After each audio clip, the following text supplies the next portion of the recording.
Salut la famille, nous sommes très heureux de nous retrouver encore une fois de plus devant vous et nous disons merci. Merci d'être toujours là présent, surtout à travers cet espace des commentaires. Et comme j'ai toujours l'habitude de vous le dire, cet espace est bien réservé pour vous. Donc, si tu as quelque chose que tu voulais partager avec nous, avec les gens qui nous suivent, en tout cas, adresse-toi dans Katia Espace Wana, tika commentaire. Tu as les droits, tu peux même nous laisser 100 commentaires. Il n'y a pas de problème. Et si c'est la première fois ou bien si tu es un habitué mais tu n'as pas encore pris la décision de t'abonner, je pense qu'il est temps. En bas dans les coins, tu cliques, tu t'abonnes, tu actives aussi la cloche de notification. C'est gratuit. Activer la cloche, c'est tout simplement cliquer sur cette cloche. Quand tu cliques sur la cloche, donc tu l'actives. Et puis, liker nos vidéos, partager aussi les liens. Ça, je te les recommande. Il faut toujours penser à partager les liens. C'est pour que d'autres personnes puissent nous découvrir à travers ton partage. Donc, c'est très, très important. Et puis, par après, tu nous laisses ton commentaire et Koede Bisso. Alors, Toye, encore une fois de plus, il y a toujours de l'actualité dans notre industrie. Le loyo va proposer quelques sujets oyo balingina lobela, lobina lobela sujet à Ferregola. Na événement na ya monene oyo kozala le 24 juin et puis na eloko oyo fere auti kosala na États-Unis parce que j'ai pas encore parlé de ça.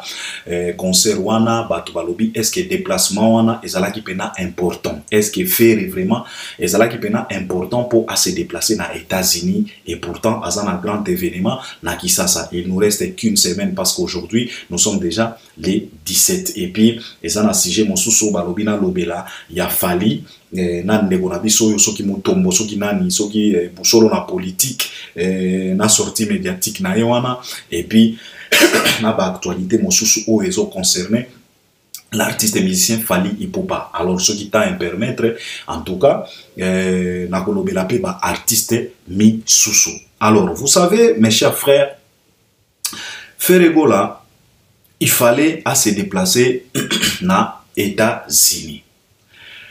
Tant on a eu Sangoana, moi j'étais contre à 100%. Je discutais avec un mec, je lui ai dit mec, au moni, bamankamboyo, ne artiste na biso bazwaka ba risque kaka ya bamba. Ozui ba risque, o memi batu, tango bakoko makuna ba kimio. Pourquoi? Parce que d'abord, ok sans programme. Ok kobeta concert ya lolenge nini. Na producteur nini. Ba pesio combien? Et tu vas gagner combien? En fait, les problèmes, il y a des artistes na biso lelo yo. Oyo Fally auti ko se moquer na bango chez Popol. Tango fala zolo bakeno, lelo yo batu misusu, bakomi ko sala makambo kaka po ba mona kaka biso pe to sala kaka po ba mona ke tozo exister. Et c'est ça qui tue notre musique aujourd'hui. Vous savez mes chers frères, moi aujourd'hui, ça commence à m'étonner vraiment.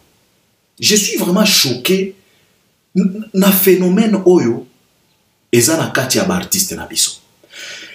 J'ai comme l'impression nos artistes baza pena ba inconscient, ba pena ba fainéant na ndenga kosakana te. Excusez de le dire mais c'est la vérité. Boyebi très bien que Albert Premier en tout cas biso to tranchaka kaka. Beaucoup excusez. Beaucoup de nos artistes sont tellement des fainéants. Pourquoi na lobby ke baza ba fainéant?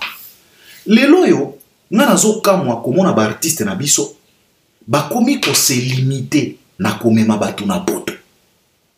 Omoni kala nos artistes ne se limitaient pas tout simplement na komema ba artiste na poto na komema bangulu na poto. Non. Babanda ko se limiter na ba production. Ceux qui wera se déplacer c'est pour aller se produire. Et non pas kokende ko sala ba vacances te. Et non pas tourisme te. Si Jibem Piana s'est déplacé, c'est pour aller se produire. Soit Olympia, soit Zénith, soit Dokefel, soit Bercy. Memema Wera, memema Kofi, memema Papa Wemba, memema King Kester et Menea.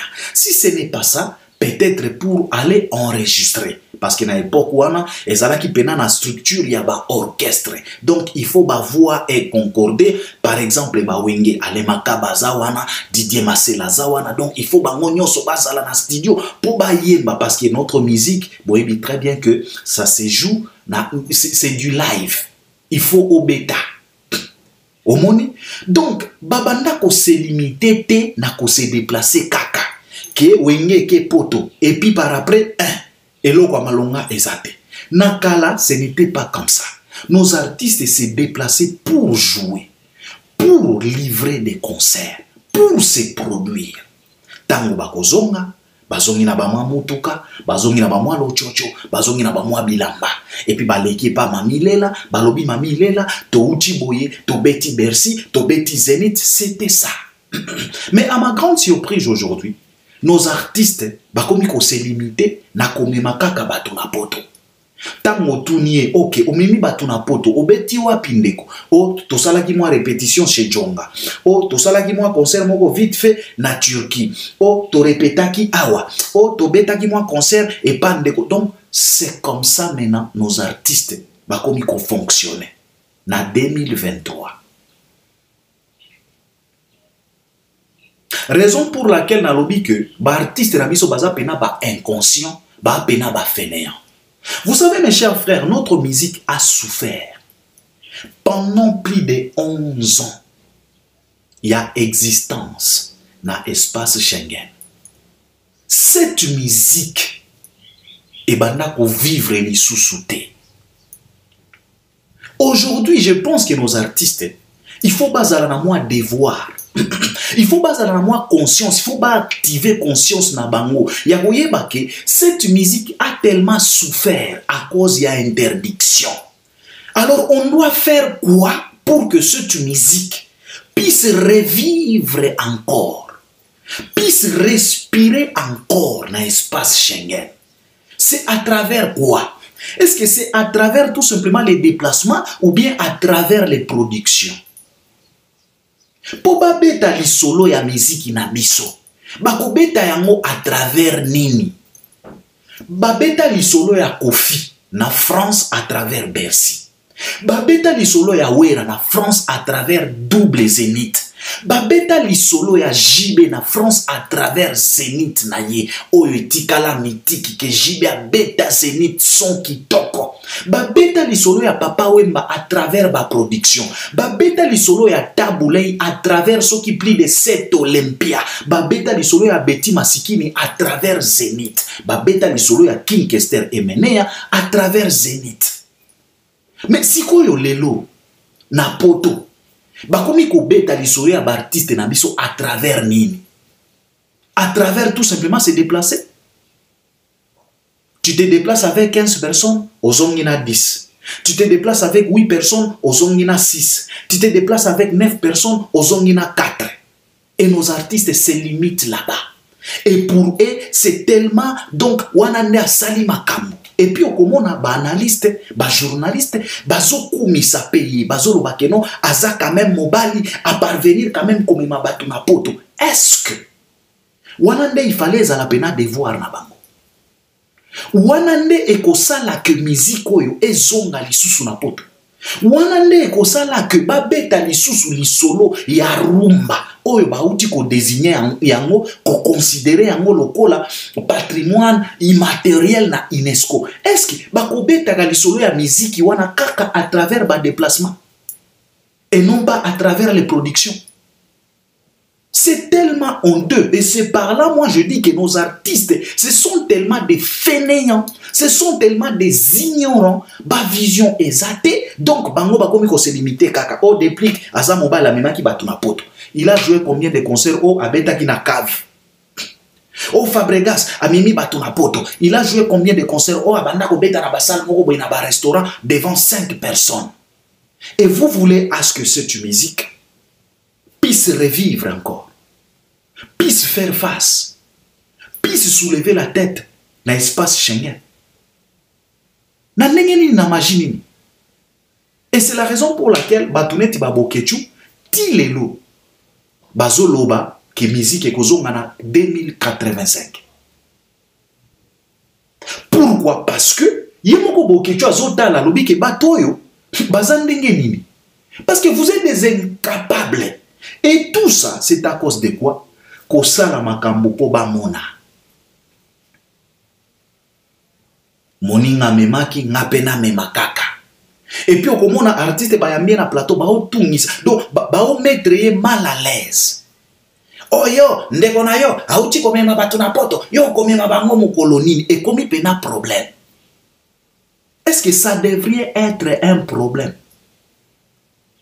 Normalement, il fallait tout condamner tout na artiste na biso. Eh, Robinho, tala bina filé auti poto abeti Olympia yo kobeta Zénith mokolodini oyo nde il fallait ezala ba question na biso et non pas oh moni Fabregas abemaki bato na poto yo komema. Donc on commence maintenant à se limiter na komema kaka. Après komema rien du tout. Yango la fois passée na lobaki que j'ai comme l'impression ba artiste na biso bazongili makambo o esala ke ba kanga Papa Wemba ya komema bangulu. Sauf que format ya bangulu est changé.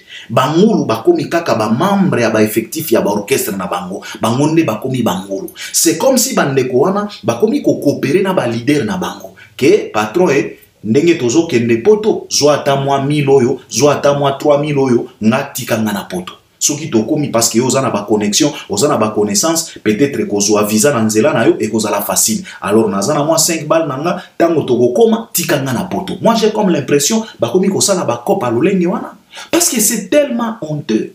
Nos artistes bazana devoir ya kozongisa muziki oyo. Ba kozongisa yango na ndenge nini? C'est tout simplement à travers le production. Mais à ma grande surprise, on a comme l'impression charge wana et romi kotika la kaka pa mutu moko. Mutu yango nani Fally Ipupa. Depuis abeto tel accord arena mosusu aozate. Ti lelo tozoze la kaka même Fally wana azonga lisusu na novembre na Paris la Défense Arena. Mais Fally il est le seul. C'est tellement peu. Musique ko zonga na lolenge wana te. Il fallait ce qu'il fallait à Paris la Défense Arena, où est na Zénith, bina filé à Olympia, Robinho aza soki na Sigal, Ferrego aza soki na Bercy. Comme ça, balobela lisusu musique oyo. Mais nyonso oyo, c'est parce que balingi basala makambo kaka po moninga salaki. Et c'est la raison pour laquelle ba déplacement oyo ba Ferrego na États-Unis. D'abord moi, j'étais contre à 100% déplacement wana parce que je me suis dit que oeza ba risque et ce qui a ke bandeko ba kimie parce que azwaki pena ba musicien o ba betaka ba instrument et toyebi très bien que bandeko wana nde bazalaka tellement important na ba concert. Or nous savions tous que cet artiste a un grand événement au Ezo Zelaye dans une semaine. Aujourd'hui nous sommes déjà le 17. Ferre va se produire na Kisasa le 24 juin. Na Stade des Martyrs. Quand on parle des Stades des Martyrs, ça veut dire plus de 80 000 personnes assises. Donc, ce qui va payer pelouse, parce que Toyoki déjà qui est à cache gazon, protège pelouse, azana yango. Donc, va relâcher pelouse. Donc, cela veut dire que le mec va se produire devant plus de 100 000 personnes. Ce qui a réunir Foulouana. Mais à se déplacer dans les États-Unis. Alors, totali makambo aux États-Unis parce que bato balobi ke lobela sujet wana ce qui s'est passé tu trouves ça comment? Vous savez mes chers frères, hein? Nga Albert Premier na lobaka toujours na batu ya faire que soki bolingi artiste oyo asa la carrière na paisiblement dans la tranquillité, pas de précipitation, pas de stress. Il faut tout simplement l'épargner na makambo ya Fally. Bo épargner ka faire na rivalité oyo bochaye na makasi. Et pourtant cette rivalité n'existe pas. Ça y lié na certaines époques moko boy. Na époque moko boy. Na ba certaines époques moko boy ça existait. On a dit ce qu'on vient pas. Ça existait tant au fala ou quartier latin à sali droit chemin faire épée aïe à sali sens interdit fala et à sali arsenal de belles mélodies faire aïe à sali qui est derrière toi. À partir yawana rivalité et katana, rivalité et koufa. Mais on force toujours. Bakoti sa faire et loko wana ke non papa et na musique ya Congo ezalaka bongo. Nakalezala ki Franco awa tabule. Après bango eye kokoma Kofi awa Papa Wemba. Après eye kokoma Papa Wemba awa Kester. Après eye kokoma awa Mbiliabel awa Chalamwana. Après eye kokoma awa Jibe awa Wera. Après eye kokoma awa Kofi awa Wenge. Après eye kokoma boye donc vouloir ou pas Eza Fally faire. Alors eloko wana bakotisa fere na motu nde eboma fere. Ekotisa ba dégâts, ekotisa ba katarina, ba ouragan, ba catastrophe naturelle, ekotisa ba volcan, ba Nyiragongo, ekotisa makambo ebele na carrière ya fere. Ekomisa carrière ya fere une carrière bipolaire. Eloko wana ya rivalité entre ye na Fally. Eboma fere tilelo. Donc oyo nyonso tozomona ba litige, ba retard, ba nyongo, ba manque ya professionnalisme, kosala makambo la va vite, kosala makambo po ba mona, koboya eloko lundi po ya kondima yango mardi, kofinga eloko mercredi po ya kokumisa yango vendredi. Tout ça busoto nyonso wana stress oyo fere azalaka nango na carrière na ye, ça dû na rivalité oyo ba força. Tofanda wa directeur ya marketing na Trésor Congolo ayaki alobaki na biso que non, il a fait par tous les moyens possibles pour na ko maintenir rivalité wana.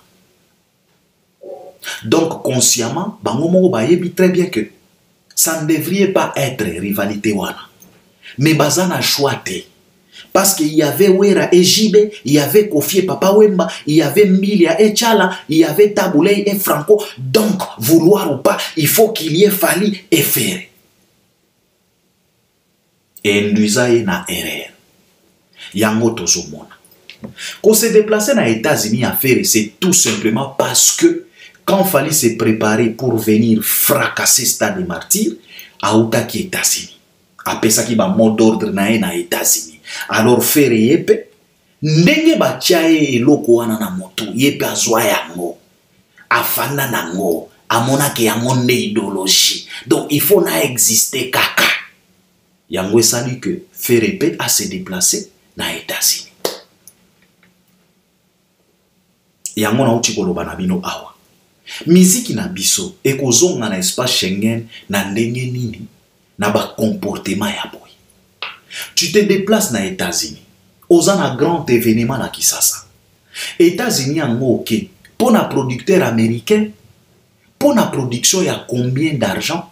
Pour la production, il y a montant nini. Pour okobeta na salle nini.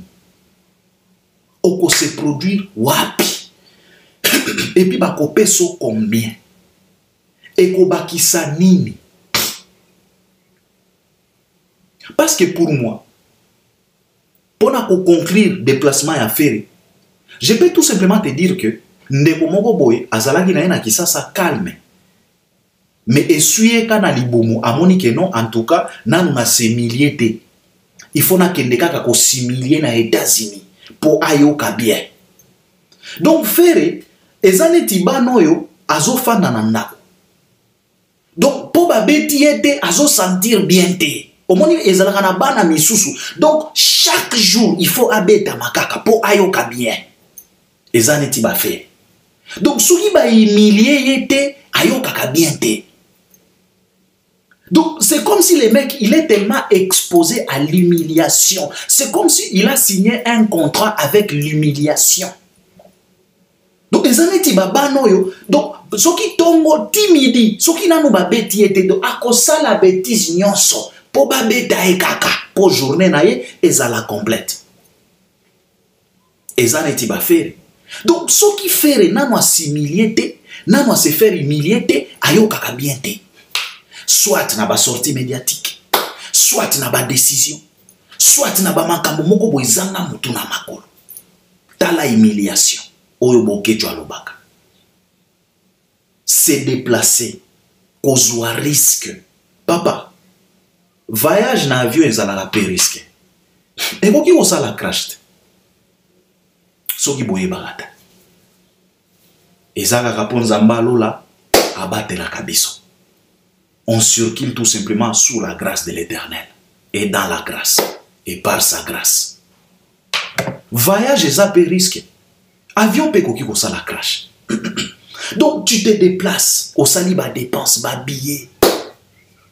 Au coopérer pena ba visa. Tout ça pour aller jouer dans un restaurant. Batani pe bakiti, on dirait matanga o shakako wabundaka na kisasa. On dirait matanga pena, on dirait tout ça pour ça. Nyosoana po yepe pardon tanga roya o auti États-Unis. Ndenge zalaki kaka pona fali. Et c'est tellement triste. Omoni bandego. Je vais vous répéter encore. Bino batu ya fere na yo moko fere na ba fanatique na yo ba gaulois. Les jours où vous allez comprendre que ce qui a compliqué la carrière de Ferré, c'est cette rivalité. Beaucoup de gens ont raison. Mais malheureusement, beaucoup comprendre en retard. Parce que Ferré n'est pas zawana, aza mwana ya ba vingtaine te, azozo na ba 18 ans te, azozo na ba trentaine te, azo kende na ba cinquantaine. Alors, ceux qui bozo comprendre yango lelo te na ba quarantaine, et koza la basi mingi pona artiste oyo. Épargner Ferré na makambo ya rivalité bosala kaye na fali. Ça n'existe pas cette rivalité. Pourquoi ça n'existe pas? Ce qui totali kaka vision na bango mibale, malgré que Ferré azalaka na vision te, mais quand même il nous a prouvé sa vision dès le départ. Fali, c'est droit chemin. Ferré, c'est sens interdit. Alors je vous pose la question de savoir, quand est-ce que droit chemin akoki kozala rival ya sens interdit? Parce que moko aza awa, mosusu aza awa. Batala kakuto côté mon côté. Ça veut dire que soki moko azo kende boye, mosusu azo zonga sima. Siko rivalité yango ekobanda wapi? Entre la vision ya droit chemin na la vision ya sens interdit. Quel genre de rivalité? Est-ce que bon mozo mona te ke bozo faire bozo compliquer carrière ya nekoyo? Et c'est ce qui fait tout ça. Tu te déplaces pour batuba mona kaka yo pour se déplacer. Parce que les loyo barti tenabiso ba komi ko se contenter kaka na moins déplacement. Ou il s'est déplacé. Ou depuis kaza mobali amemi batu na poto. Fini. Au Fabregas aza mobali amemaki ba artiste na poto. Fini la récréation. Au Kingana aza mobali a répété quand même chez Djonga. Fini la récréation.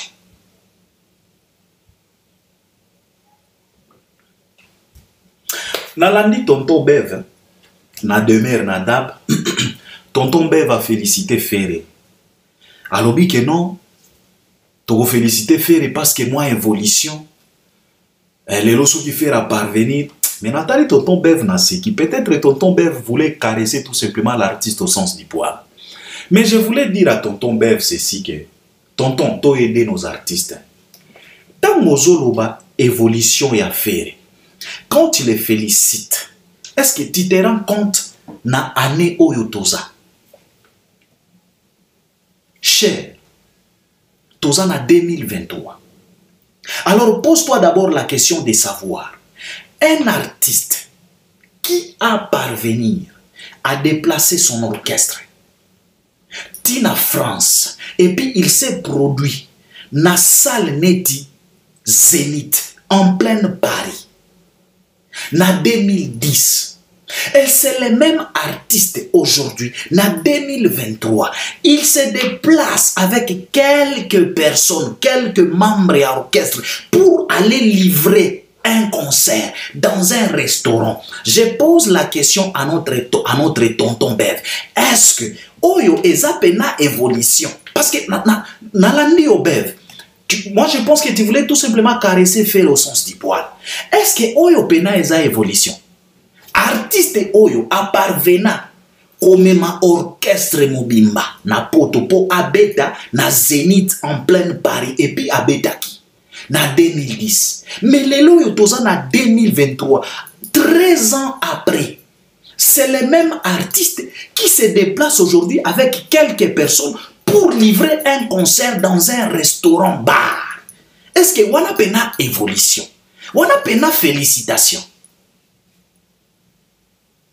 Qu'on aide nos artistes. Tous à la vraie envers bango. Même si c'est la première fois, même si c'est la deuxième fois. Tout le monde a fait la première fois à Batou Ebelit. Tout le monde a fait la première fois à Fali na États-Unis. Et ça là, il y a un restaurant. Tout le monde a fait la première fois à Kofi na États-Unis. Et ça là, il y a un bar. Même si c'est la première ou la deuxième ou la troisième, il faut d'abord cadrer ma camp. Faire mongolo mongo ayela biso awa aloba na biso ke non musique na ye ezalaka mingi consommé na États-Unis. C'est parce que tout simplement biso ba congolais to bossa na lambango. Faire aleka pena na plateau. Aloba na biso ke non sa musique est tellement consommée aux États-Unis. Tout se rappelle. Ça aujourd'hui moi je me pose la question de savoir comment se fait-il yo mutu. Oloba na biso ke ta musique est tellement consommée na États-Unis. Mais to moni oyo to moni. Moi, je pense que Oeza évolution te. Oeza pena soni. Oeza pena kozonga sima. Parce que je préfère le faire égola de 2010 que ce faire d'aujourd'hui. Alors, pour nanga déplacement oyo ya faire na mona kitina na ngote na makambo ou tikosala. Waneza pena soni. Okozwa combien? Bakopeso combien? Et c'est ça qui provoque les fuites des artistes. C'est ça qui provoque ba conflits inutiles oyo to viva na musique na biso. Ondimi ba caché moko boye misérable pour que batu ba mona kaka ke o se déplacer. Tango bakopeso $3000 ozana marka uzawa. Ozana kinganyawa. Boza soki 10 personnes. Okokabola ndenge nini. Yo moko kutu ozana besoin osomba ta mwa lichi moko boye ya $1000. Bakolo restaurant bafute laka. Bakopeso combien? Tu vas partager combien? Tu vas rester avec combien? Et puis par après, soki batu bakimi on a poto, oh batu wana baza bana mabe, na mimaki bango na poto bakimi. Mais papa, toi-même au fongoli li bango ba porte ya kokima. Moi, j'aurais préféré à ce que faire atika la kana kisasa na ba carnaval oyo bandeko na ye ba goloa bazo sala yepe a participer comme ça ba distribuer ba billet na ba photocopieuse parce que ba billet na eza en noir blanc. Donc faire il fallait assomba ba photocopieuse, assomba ba papier duplicateur comme ça à distribuer ba goloa ba ke ba fali ba photocopieuse na banda kuna bango ba kaboli na ba quartier na ba commune nyonso. C'est mieux. Au lieu d'aller se déplacer kaka pona ko similier kaka. Tala nenge d'acheter Eloga Stade des Martyrs. Waneza ba signe ya bien te. Tango fali abanda ko se préparer pour aya ko fracasser Stade des Martyrs. Azalaki na morale moko ezalaki élevé. Pourquoi? Parce que la tournée était une réussite totale. Morale ezalaki awa. Na ye, na bandeko nyonso ba accompagnaka ye, na entourage, na bureau, bango nyonso, morale ezalaki likolo, bazalaki pena bien. Yango ba kitaki kin, ba ye kobeta sikoyo, yo ke États-Unis, po similier kaka. Après humiliation, ne oye sikoyo martyr. Pourquoi faire? Moi j'ai été tellement choqué. Faire pouvait tout simplement à participer. Parce que je pense que sur terrain, nde baboul mosusu et yaka. Sur terrain, nde baide mosusu et yaka. Quand tu es au bled, bakop mosusu koki koya na présence na yo. Et puis au salipe ba carnaval, bato bazo mona, o motivé pe bato, o matisipe na posa.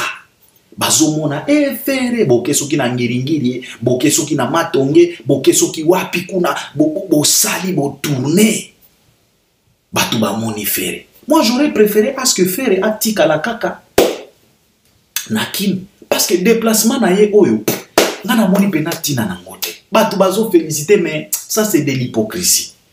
o eza pena ba risque. Et bon soki toyoki ke bandeko na yebite soki fera sa zongi na yebite et soki bandeko na ba kimit. Parce que tokomi koyoka déjà ba mwana ngono soki Blaise créateur soki nini boy. Soki ba kimie. Et kokoma lisusu o bato bazo combattre. Et kokoma lisusu o mémoire moko boy.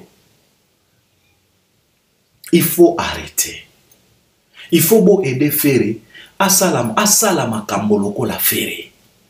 Alinga kosala makambo te lokola Fally. Ça va lui compliquer la tâche. Je vous ai toujours expliqué ici.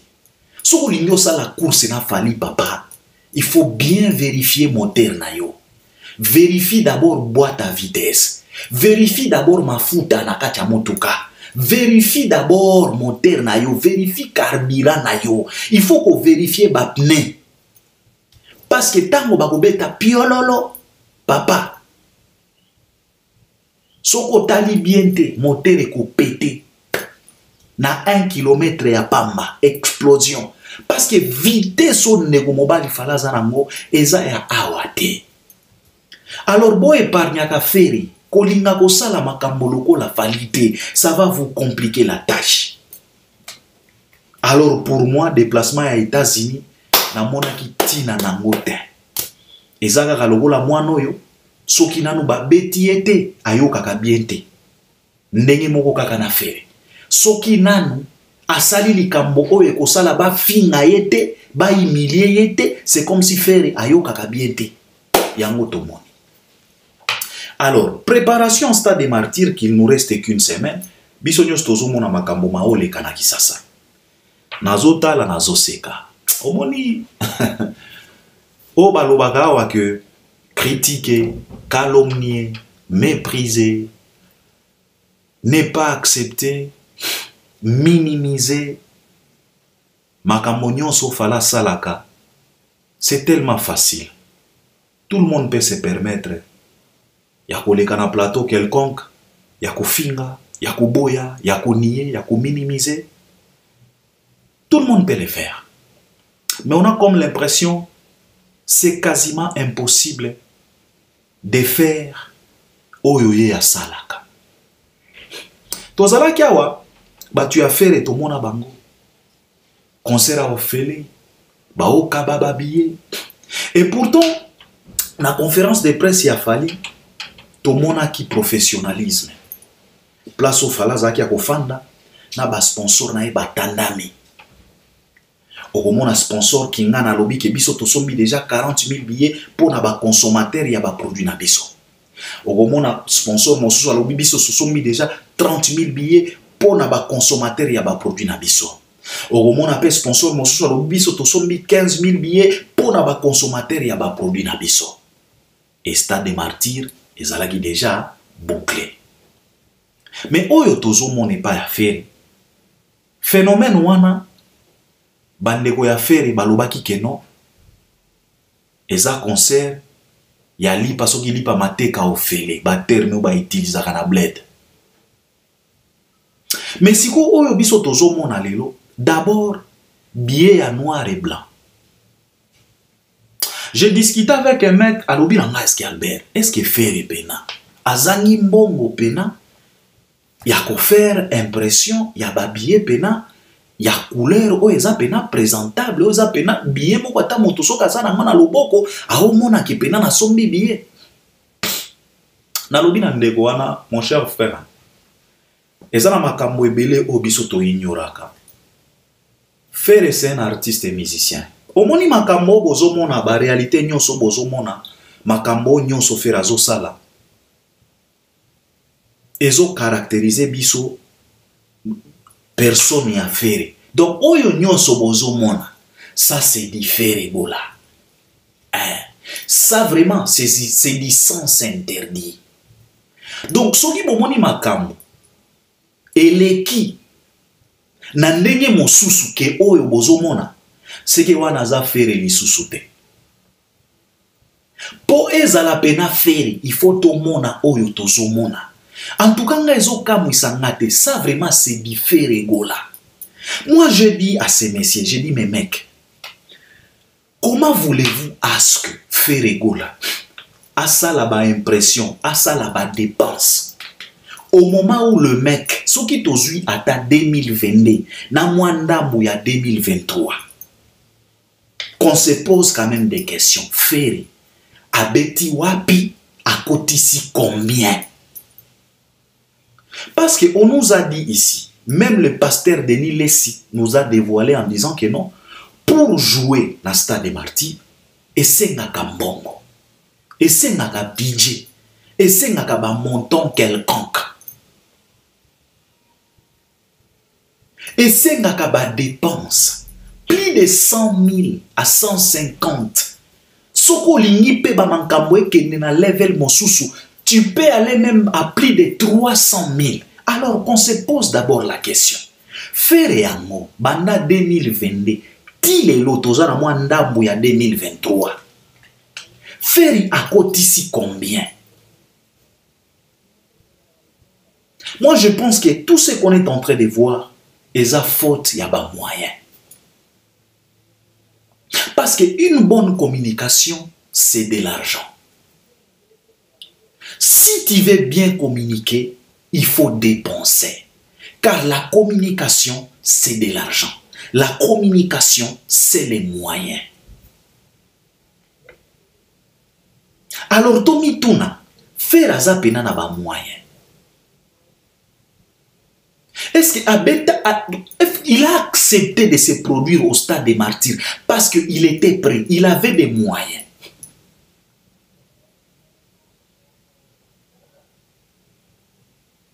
Kolobake faire ça mbongo papa. Il y a la différence entre kozala na mbongo na kozala na mbongo na kodefa mbongo. Mbongo oyo oza nango nanu te na maboko na yo. Papa, batiela kayango elikia à 100% te. Oyo faya yembela biso na aflaye. Ezaneti mama oyo aotie la maya fufu. Mbongwa nyongo. Timaye kokauka na mbabula. Mbongo yete. De la même façon na ba Ferry. Est-ce que Ferry était au moins prêt? Parce que moi je me pose, na otala makambo ndenge ezokende. Ata billet oyo, billet ya pamba noir blanc. Donc tu facilites la tâche na ba photocopieuse quoi. Batu oyo baza na ba photocopieuse. Donc soko sali ba billet lolenge wana, sombela pe ba golo ba photocopieuse na ba papier duplicateur. Comme ça golo nyonso azwaka billet moko akende ko multiplier akabola na quartier. Simple que ça. C'est tellement triste. Alors, na lobi na ndeko wana, na 2022 awa, ndeko na Fally Ipupa, babimisela ki biso ba montant, ce que l'artiste a gagné à travers ba concert, ba production scénique. C'était plus de 2 millions de dollars. Soko longoli ba 20% ba Madina ya ba Manu Lubaki ya ba Ejiki Tengena ba Tumisuso. Soko longoli pe mbongo oyo fala futaka les artistes qui l'accompagnent.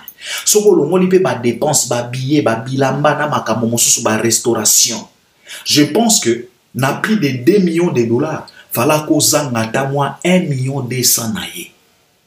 Alors un artiste comme ça pour se produire dans Stade des Martyrs et kozala compliqué te ponaye.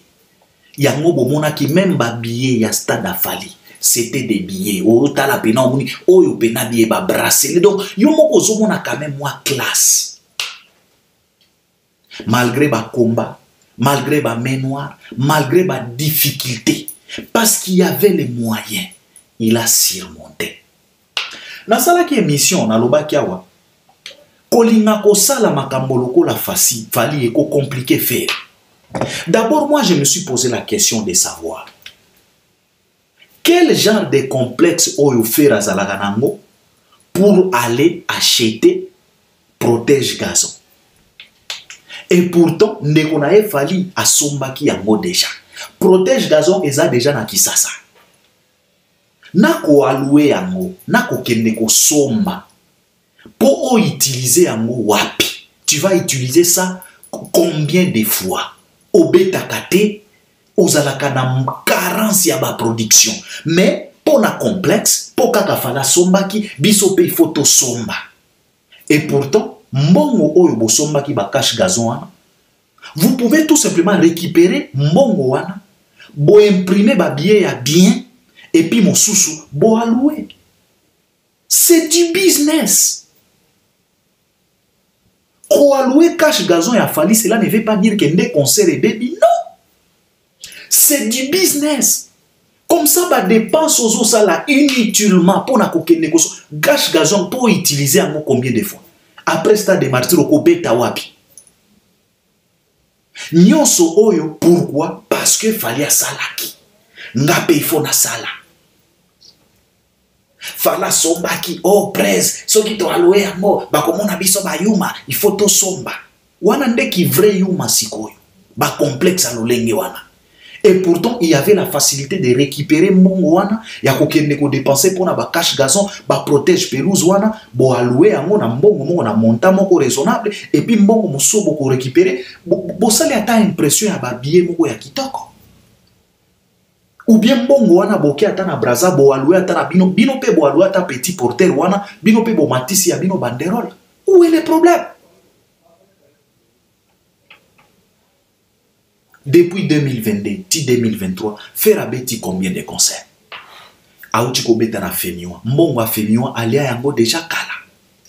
Aouti ko beta na Evre awa soki Evre na France wana. Awa na France awa. Ba pesa qui est combien? Ye wana auti na restaurant na États-Unis. Azu combien? Faute à moyen, yango tokomi komona makamboyo, tozo mona. Et komi billet à noir blanc, et komi ba carnaval, ko tambola na moi, ko distribuer ba billet, et komi pena benda bika. Et komi pena benda bika, tozo tala, tozo kamwa kaka. Mais, nous on félicite quand même et on vous encourage. Bon, continuez parce que moi et mon sous-césate, déjà, Bobandi Makamwango en retard, il nous reste qu'une semaine. Alors, vous êtes obligés, yako se poumoner, yako tchaba force nyoso. Pour concert ya Feregola et Simba. Nalobaki nabino awa, concert oyo, bobeta yango te pour na ko prouver fali. Boko prouver fali na eloko moko te. Parce que soki boke na concept wana, toko zelabino, tango boko silisa martyr, masamba deba pe, eza. Parce que après martyr, fali, et si a cogné les sous masamba deba. J'espère que, bobeta concert oyo, pour na carrière ya Fere. Na lobaki na bino que, Fere na carrière na ye. Banda yema na franc congolais. Tilelo. Concert à Malonga ou Abeta, Ezaka Kamoko, na Zénith de Paris. Zénith Tango et Tondate. Wanande concert ya Malonga. Donc na palmarès. Ce qui le lot komi ko fongo la livre. Ya carrière ya Fere. Concert ya Malonga. Oyo Fere Abeta. Ezaka Zénith. Alors j'espère que, et je pense que, et j'estime que, et kozala bien, ce qui batu ya Fere, bokende na logique oyo ya koloba ke, concert oyo, eza pona carrière ya artiste na biso, eza pona palmarès na ye, et non pas pona ko se comparer na Fali. Ce qui boke lisusu na logique wana, vous allez vous casser la gueule. Na lobi na bino awa, il n'y a pas la rivalité entre droit chemin na sens interdit. Parce que moko azwaka direction oyo mosusu azozwa direction ya kozonga sima. Bakokuta na kamokolo moko te. Tout dépend de la vision. Il y a la vision droit chemin, il y a la vision sens interdit. Ça n'a rien à voir. Alors, bon multiplier par effort car il nous reste que une semaine. Tango fera koya, yepe asala carnaval ya monene, atambola na ba commune nyonso, a motiver les sous-sous. D'ailleurs, pour tout faire, a somba pena ba photocopies na ba papier duplicateur. Ba multiplier ba billet, ba sala ba carton. Tango fera kozonga kin, na ebite soki ase azongi, tango kozonga ba zwa pena ba carton ya ba billet, ba distribuer yango. lokola wera salaki na époque ya Covid wera zwaki mwa initiative moko boya ko distribuer ba cash ne fere pe asala yango azwa pe na ba billet wana ba noir blanc na ba carton na ba container ba distribuer yango oyo akozala prêt oyo akozwa temps ya koya concert aya comme ça ezala une réussite makambo ya koloba ke biso bozo teka eloko moko te tozana monde avare tout est vérifiable et le monde est au courant de tout bozo teka eloko moko te arrêtez de distraire les gens arrêtez de vous compliquer pour rien polo bikuna toya ko rappeler bino lisusu faut faire attention bon continuer bon se pulmoner parce que temps et que il nous reste que 7 jours pour que l'événement ezala. Bon continuer, en tout cas courage, bagolois, bon se multiplie, bon ça la stratégie, nyonso, bon ça la étude pour eloko wana et simba. Je pense que c'est ce que je peux dire dans les cambo oya feregola. Alors, Fally Ipupa, handicap la merveille, il y a toujours des choses tout autour, il y a artiste oyo. Le loyo, Negomo alobi nanga ba negwebele eza negomo te balobi que non Albert il faut parler quand même na likambo yo ya sango bosolo na politique nenga sali mwa sortie médiatique na ye wana pona koloba ke no ba artiste nyonso o balekaka na plateau na ye ba futaka est-ce que ozomona te ke ba futaka po baya ko se moke na Fally po baya ko finga Fally est-ce que ozomona batu balobi ebele. Alors d'abord ponanga je voulais d'abord rappeler les gens il faut toyer baka source il y a moins conflit il y a moins mésentente entre presse et Congo na artiste musicien Fally Ipupa. Car c'est de ça qu'il s'agit. Tito koma na ba niveau ya basango koloba ke no mutu nyonso afuta excepté Kofi. Eza na source.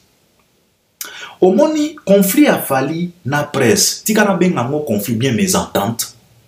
Et banda wapi. Je pense que même lui-même l'artiste avait expliqué ça maintes fois. Et banda awa. Toya koshite sikoyo na makambo ya sango. Presse ya Congo bazalaka na ba mwa na ebite ndenge na koki ko qualifier bango ezalaki na époque moko boy je me rappelle époque ya ba Gloria Olangi époque ya bato ebele na époque wana je me rappelle bien de cette histoire. Ezalaki na ba langage moko boye e banda koloba manakin presse ya Congo na époque wana pena internet e banda koya malembe babanda koloba keno biso nde tosala bango babanda koloba bongo na ba artiste keno ba artiste wana il faut bazala ba reconnaissant ba orgueil wana biso nde mutu tosala bango ba Fally wana biso nde mutu tosala ye. Alors je pense que balangage wana ça n'a pas arrangé l'artiste musicien Fally Ipupa. Et pourquoi ça n'a pas arrangé cet artiste? C'est parce que Ami Yebi Ayebi oyazo valoir Ayebi oyazo coûter Ayebi oyaza capable. Donc dans la vie ce qui est très important il faut qu'on m'y ait bas. Alors Fally Ipupa n'a pas accepté, il n'a pas cautionné cette façon de parler que biso mututo sala bango. En fait mésentente et banda wana soki bato ebele bazala na mwa confusion ba mituna ka pourquoi Fally a se décida koleka ka lisusu na ba média ya Congo te e banda wana soko tuni Fally a ko expliquer yo bongo mésentente et banda wana. Et puis mutema mabe kokota méprisance ma finga na ba ranki na ba conflits inutiles et banda wana. Alors Fally il n'a pas cautionné ça parce qu'abanda komieba. Fala lobaki ok. Soki bino nde mutu bosala la biso. Alors désormais à partir d'aujourd'hui nakole kakali susute na ba plateau na bino. Alors pour totala si effectivement bino nde mutu bosala la biso. Ça, c'était la décision de l'artiste. Ce qui voyait bagaté, une vraie version sikoyo, parce que beaucoup de monde se pose la question de savoir pourquoi fallait aller kakali sous-souté. Fallait banda goleke pas papi mom aller kakali sous-souté et pas mamie là. Pourquoi? C'est ça. C'est ça. Cette mésentente. Parce que Fally n'a pas cautionné ça, que Bisonde Moututo Salaye. Il a dit ok. Alors on va voir. Si et seulement si Binonde Moutubo Salanga. Alors nakole kakali sous-souté et puis nakotala soki nakokwea. Et je pense que depuis que Fally a pris cette décision, jusqu'au jour d'aujourd'hui, tout le monde a kaka élévation. Tout le monde a makwea te. Oyo kofia yembela academia. Tolobaki makwea. E bakwei te. De bapalangani te. Alors, beaucoup de monde babanda kozela kokwea ya Fally. Omoni, presse ya Congo et se comporta de la même façon que David Monso. Tango David Monso, moi mes ententes et koti entre yena Fally, parce que David Monso, il a vite compris que artiste oyo a commis ko comprendre ma kambo ya ba production, a commis ko poser ba question, a commis ko fréquenter batu oyo ba ko fongola e motu. Il commence maintenant à poser des bonnes questions à des bonnes personnes pour enfin recevoir des bonnes réponses. David Monso a sepé la té parce qu'abanda komona risque ya kolongole lipa na monoko. Mes ententes et quota ba se sépara. David Monso s'est comporté de la même façon que presse ya Congo. Aloba boye. Nga mutu na salaye. Et je suis capable de vous fabriquer un autre Fally. Oeza maloba ya David Monso. De la même façon presse ya Congo et banda ko kanisa. De la même façon David Monso a kanisa. Alors comme cet artiste a miebi, il a dit ok. Na yo, na presse à Congo, embargo. Parce que Fally à l'écart na Côte d'Ivoire, en plein plateau, on lui a posé cette question concernant David Monso. Fally a été clair, il n'a pas mâché les mots, il a dit clairement que non. Lui, il a dit que c'est lui le fabricateur de Fally. Alors, nga Fally, j'attends un autre nouveau Fally. Depuis, bah, se sépara Tilelo. David Monso a essayé avec JB, ça n'a pas marché. Il a essayé avec Ferré, ça n'a pas marché. Avec Héritier, ça ne marche toujours pas. Tilelo, tozwaka Fally a sikate. Alors, c'est de la même façon na pressa Congo. Fally a sala yango nanko pour leur faire comprendre que bino pressa Congo na médiocrité, na lukuta, na bassesse, na manque ya professionnalisme oyo tozalaka nango. Est-ce que biso pena toza capable ya kosala artiste lokola Fally poto ya kolobaki biso mutu tosala ye? Alors Fally n'a pas cautionné ça, il a dit non, je ne passerai pli et puis tokotala soki na kokweya. Je pense que le long en 2023 tozo pesa une raison que presse mon côté et ça n'a Fally. Parce que soko yambi était na Caribou, bako yambaye na France 24. Soko yambi était na Actidinet, bako yambaye bino moko bomoni babimiseli bino ba media oyo yambaka Fally. Bako yambaye na TV5, bako yambaye na Washington, bako yambaye na Côte d'Ivoire, bako yambaye na Cameroun, bako yambaye bisika ebele. Soko yambi était na Africa Info, bako yambaye na Cameroun. Soko yambi était na Africa elengi, bako yambaye na Côte d'Ivoire. Soko yambi était na demeure officielle, bako yambaye na France. Alors pose-toi la question de savoir, na yo, na ba place o bazo yambaye, banani baza na audience, banani baza na visibilité. Cela ne veut pas dire que presse à Congo, eza ya malonga te, non, eza ya malonga. Mais toye bagape komitia na bisika na biso. Omoni presse à Congo, parfois tobo sanaka. Et c'est ce que l'artiste musicien n'a pas accepté. Il n'a pas cautionné ça. Cet orgueil-là.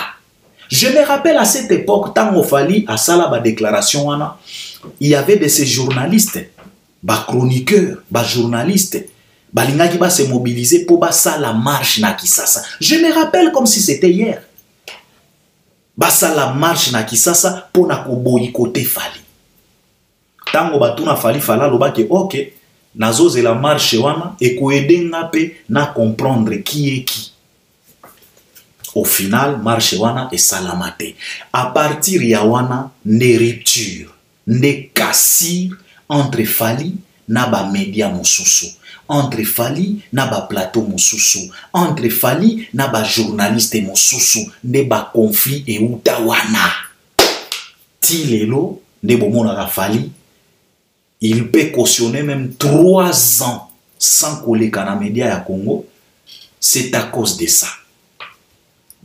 Parce que Amiyebi, ayebi force na ye, ayebi pouvoir na ye. Yango ba conflit wana.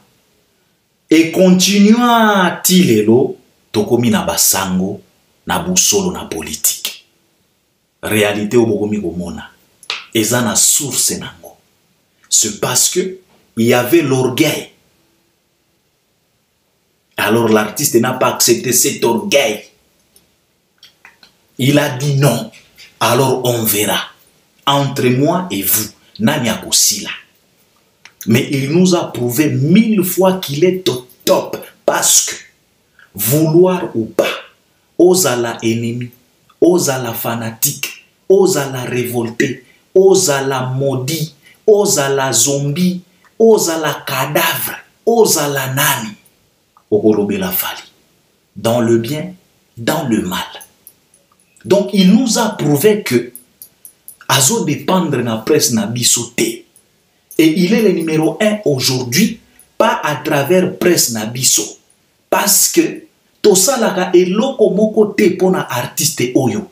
Et pourtant, au contraire, c'est lui qui nous fournisse des actualités. On a bien un grossiste. Alors ba conflit utawana tie kokoma na ba niveau ya basango eza na source nango. Alors sango koloba o ya lobi ke non ba artiste ba lekaka ipana ye ba futaka. C'est tellement normal. Nga ezoka misanga te. Na uti koloba na bino awa. Ba artiste na biso baza tellement ba fainéant. Ba pena ba fainéant. Na ndenge moko ya kosakana te. Baza pena ba fainéant, fainéant, il y a vrai fainéant. Beaucoup de nos artistes. Imagine-toi un peu, Moutuloko la sango. Au moins, il y a chance, mon sous son Albert Pemé na lobaka, sauf que bandeko ba lobaka que non Albert ko minimiser Congo lulengi wana te. Ngana lobaka chance, pardon, chance ou pena bozala kanango. Eza ya kofanda na mboka o Congo lokola poubelle bato maboma. Mboka moko boye. Mutu nyonso azalaka danger. Mutu neti sango. Un vaurien comme sango. Qui a la visibilité. Qui a la audience. Audience ya banane. Ya ba congolais. Donc au fouti mbongo. Pour oya ko se moquer na famille a Fali. Et puis tu te sens à l'aise. Yo jibe. Au fouti mbongo pour ya kotiela bato makelele et puis tu te sens à l'aise.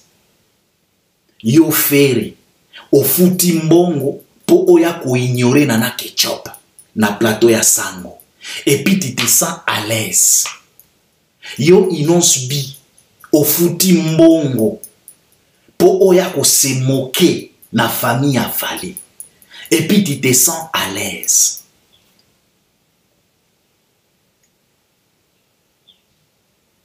Et puis vous voulez à ce que on vous mette dans la même casserole avec Fali Poupa. Vous êtes malade.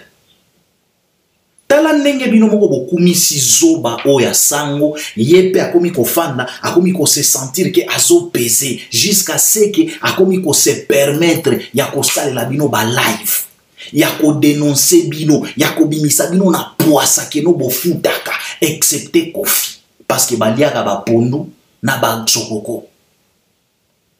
Vous voyez, bas niveau, tala bas niveau.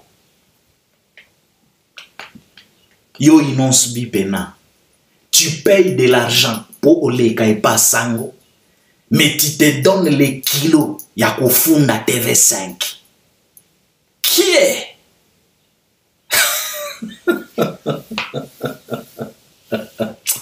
En tout cas, vous êtes vraiment... Moi, bena ba fainéant, na mona bena ba fainéant na mon kilo lokola ba artiste musicien congolais. Tu payes de l'argent pour les pas sango, boussolo na politique. Tu payes. Mais tu te donnes quand même les kilos l'audace. Y'a Coco ta guerre na TV5 monde. Après avoir ko futa et pas ya sango. Oyo ba aventure à Tintin minutes. Et à la fin de la journée, okomi ko bimisa elongi ya mawa, okomi ko se justifier, okomi ko senga ba pardon ya moitié. Mais au final, vous voulez à ce que Totiabino na même table que Fali. Oyo approuva presse. Papimbo maluka émission à Lemba. Banati lokole wana ezalaka ba chance ba par hasard kaka. Ba popolo wana ezaka famille kaka. Sinon ne ka kipaka kokolo ya émission. Ye wana il nous passe qu'une seule fois par an. Et soka leki papa matière na matière. Tilelo tozo soane la tatouage na loboko ya Fali. Tilelo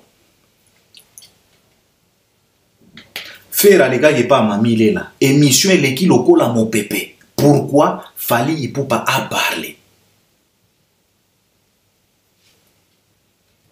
Tala nenge boko misi sango a raison. Le problème ce n'est pas lui.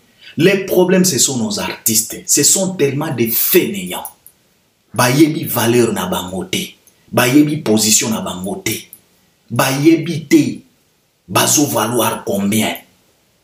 Mutu oya mi yebi ayebi valeur na ye akoki ko futa ka jamais pa ya sango. Au contraire, il faut ne pas futa yo.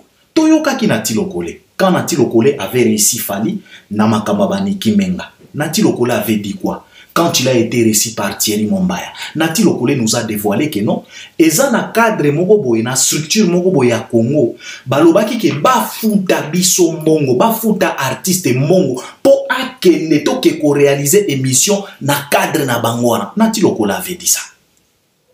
Nati Lokole avait dévoilé ça chez Thierry Mombaya en disant que Thierry, je te dis que eza na cadre structure moko awa na Congo bazala ki pré ya kofuta montagne so mais émission to sale lango et pas na bango.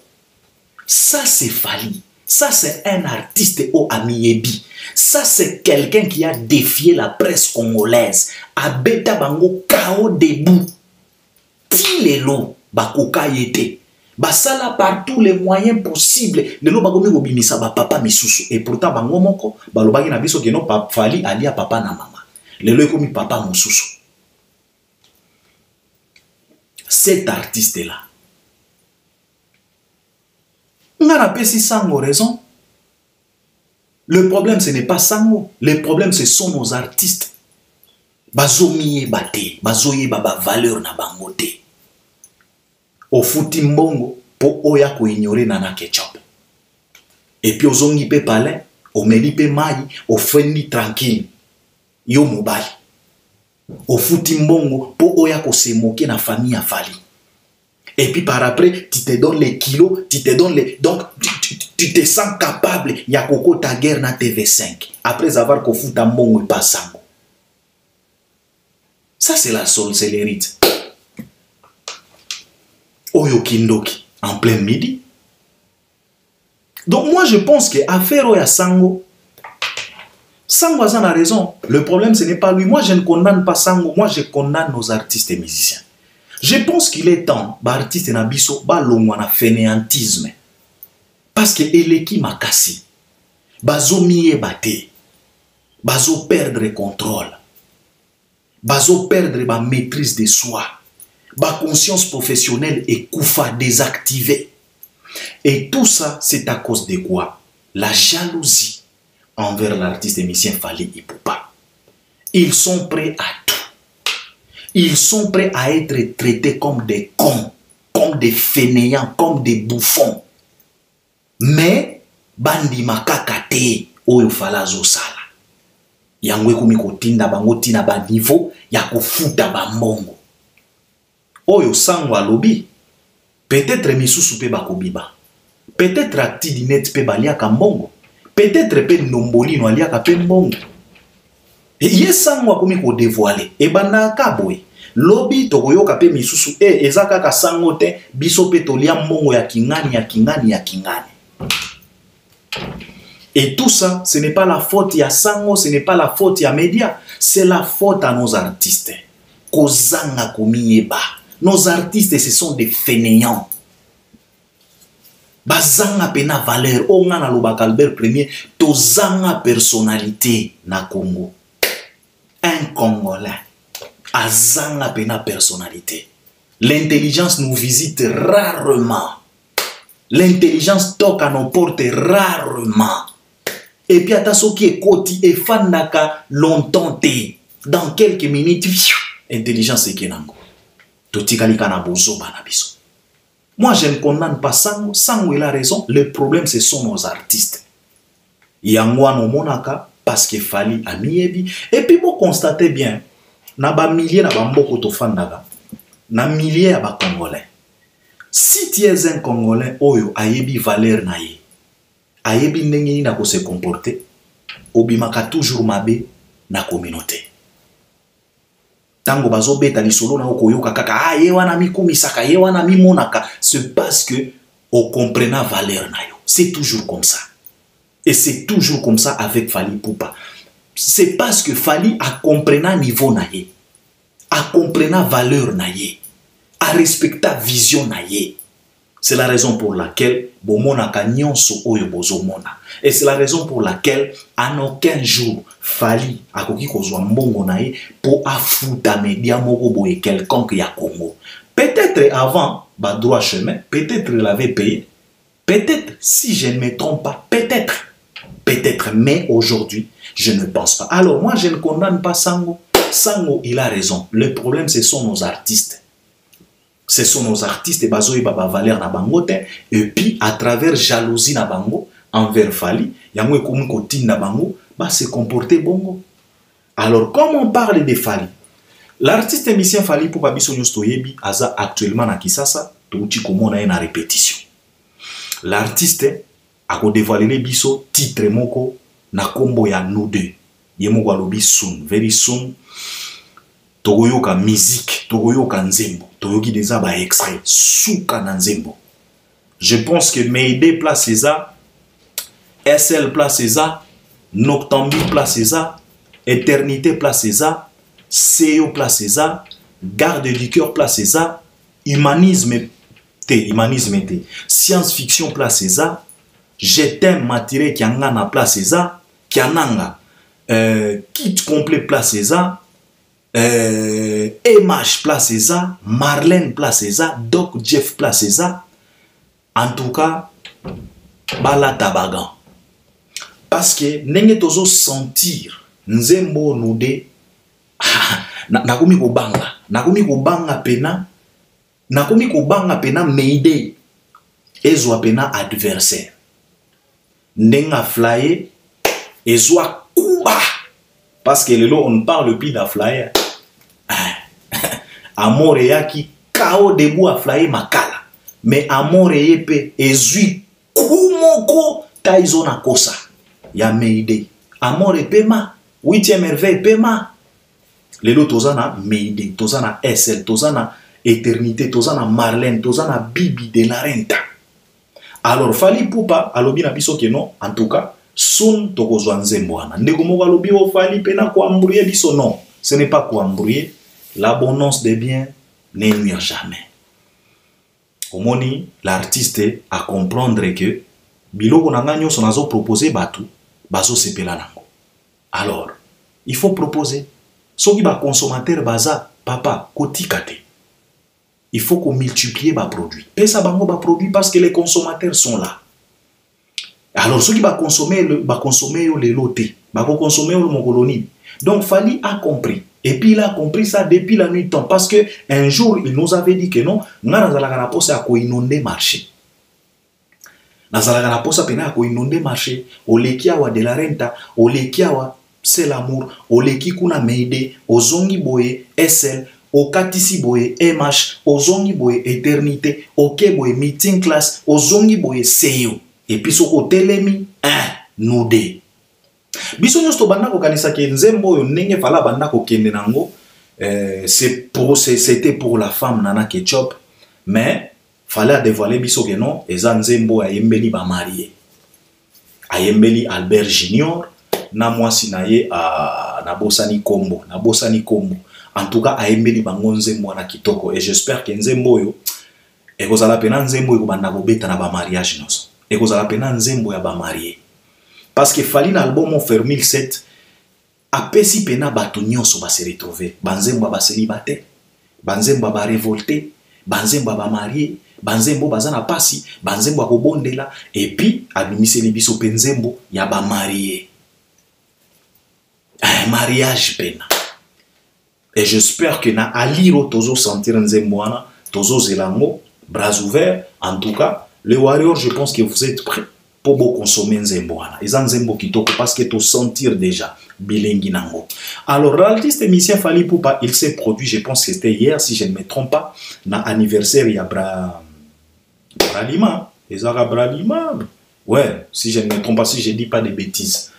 En tout cas Fally, il s'est produit, Tomoni extrait, Fala ayembi ba de la renta, ayembi ba SL, sauf que et logo on a remarqué que Fally voix na na maison qui pena bien. Je pense que l'artiste a continué à repos, a continué à travailler voix parce qu'il a senti pena moi eza pena bien te voix a fallu eza pena bien te parce qu'il a senti pena na concert wana parce que talanzembo SL wana ndio ko comprendre tango fala zo interpréter SL ça na place moko pena omoni pena voix et katani pena bien et heureusement oyemo wa lobaga que non en tout cas il faut que ça la batib batu bazala ki wana ba accompagner na ba artiste na bis mais j'ai remarqué que voix ya Fally nanu ekomi à 100% et je pense qu'il est temps que l'artiste a travaillé pena voix a sagana nango te repos pena repos parce que ezongi maintenant ezongi pena 100% parce que Fally yemba ki au moni pena voix ekomi ko bima bien parce que bah jour et c'est aussi là il a perdu quand même sa voix mais je pense que artiste pena à ça là par tous les moyens possibles bah repos c'est très important parce que azana concert moko ya munene yepe ya alubaki na biso ke ako se déplacer dans Brésil bazape na moi Togo soki Gabon moko boye et puis par après ba ke ko se préparer pour na Paris la Défense Arena. Alors Fally abetaki en tout cas eleka ki pena kitoko ayembi ba sepeli meeting class ba bini très bien ça qui soki anniversaire il y a biloko ba mansanga wana en tout cas Fally était là présent yango tozoloba batu bazana bakisasa ba concert bobeta kate mais Fally wana azoli akaba mbongo boyebi akotisi combien et puis les mêmes Fally nous a promis chez Popol que non en tout cas na mois d'août en tout cas akosala par tous les moyens possibles pour offrir quand même ba warrior na ya kisasa concert moko ya munene pour bango pe ba célébrer quand même for 1007 oyo bandeko ya Brazza ba uti koyoka bandeko ya Angola ba yokaki bandeko ya Côte d'Ivoire ba yokaki alors il restait que bandeko ya kisasa parce que album for 1007 et sali succès na kisasa yango moko sans makelele sans ba concert sans ba production batu oyo bazwaki moi chance moi opportunité ezaka batu ya classe moko boye VIP bangonde basavuraki banzembo ya for 1007 elongo na Fally o ba concert Fally betaki à $300 na $500 mais auto bengaka typiquement petit peuple nanu pena basavurete bazo se débrouiller kaka bango moko album ezo sala ka ba succès na ba quartier bango moko ba osala ba challenge bango moko alors to senga ki pena na Fally après avoir ko beta Stade des Martyrs batu balobaki na Fally papa il faut penser aussi na ba warrior na yo alors Fally Ipupa en tout cas na août Fally Ipupa lobaki na biso que non en tout cas azo préparer moi eloko moko ya kitoko alors tozo zela parce que il est tellement pro Tango Makambo se kozala bien cadré, en tout cas l'artiste va nous annoncer. Mais il nous a dit quand même dans mois ya août, avant Fally à se déplacer pour se préparer Paris la Défense Arena. En tout cas, Warrior et Akim, bozala tranquille, artiste à koyemba et longo na bino. Et puis, la pena kitoko makasi. Alors, formule c'est ça toujours wana, bon consommer yango. Album ezo kende toujours bien, eza toujours na ba top vente. Et puis, banzembo, na plateforme à YouTube, clip et Asuka, mal accompagné, ezo kende bien. 2 millions de vies déjà, plus de 2 millions de vies, c'est quelque chose de très très correct. En tout cas, bon, continuer pour visionner yango et mata parce que clip wana eza pena kitoko et puis bon visionner pe ba clip mosusu SL et comme déjà na 14 millions en tout cas mais des zo salane tezo tepa et pourtant des chansons fétiches et albums en tout cas bon la musa yango pe et mata.